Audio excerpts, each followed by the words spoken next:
This Quranic story was never in any Bible, and it changes everything. Have you ever heard of a king who traveled across the world, built a wall no one could break, and stopped a destructive force from wiping out entire civilizations?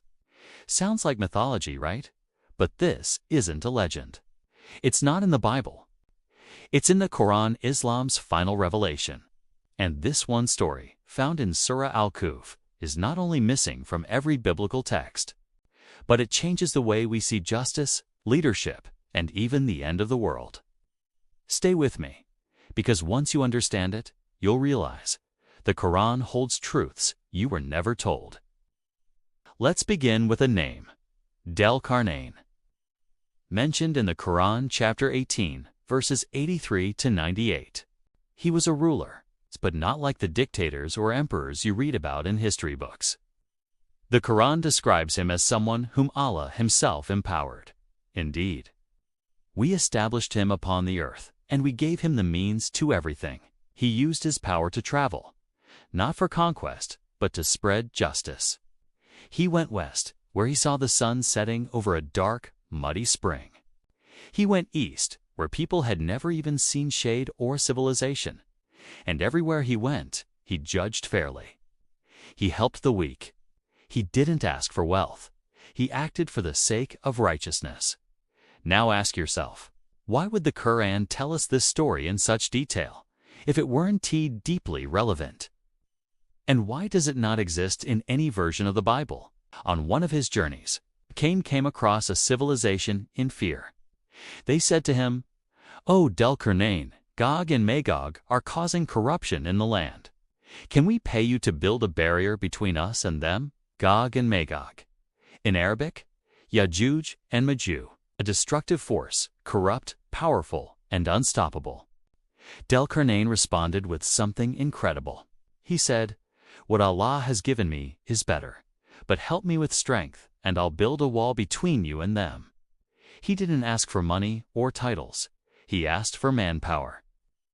And with their help, he built a barrier of molten iron and copper between two mountains, sealing Gog and Magog behind it. The Quran says, "So they were unable to scale it, nor could they pierce it." This part of the story is stunning, because no scripture before the Qur'an gives us this level of detail. Not the Torah, not the Gospels. Not even extra-biblical Jewish or Christian texts mention a ruler building a physical barrier to trap Gog and Magog, but the Quran does. Now the big question. Where is this wall? Has anyone found it? Scholars have debated for centuries. Some say it lies in the Caucasus Mountains. Others say it's hidden under terrain that will only open when Allah wills. But the location is less important than the lesson. This isn't just a story of bricks and metal. It's a reminder that corruption will rise again, and the day will come when this barrier will break. And when that happens, the signs of the end times will begin to unfold. The Quran tells us that the barrier is temporary, until when the dam is breached and they rush down from every elevation. The Prophet Muhammad also said, "Gog and Magog are digging through the wall every day, and one day they will succeed. When they are released, they will spread across the earth in massive numbers. They will drink rivers dry. They will cause destruction at an unimaginable scale, and only the return of Isa will stop them."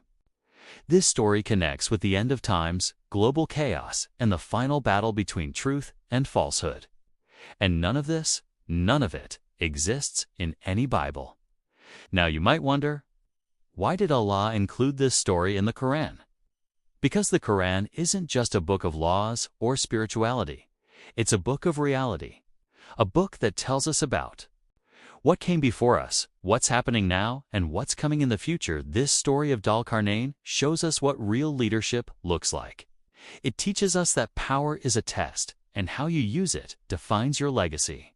And it warns us that one day corruption will be unleashed, and only those with faith will survive the storm. You might be thinking, why have I never heard this story before? Because the Quran is unlike any book. It reveals truths that were never written before. It corrects, clarifies, and completes the messages of the past. Dhul-Qarnayn's story is just one example. There are dozens more stories of prophets, of nations, of divine intervention that exist only in the Quran. And once you hear them, you'll begin to see the world differently. If this story moved you, don't stop here. Open the Quran, read it, reflect on it. Because you're not just reading history, you're reading your future.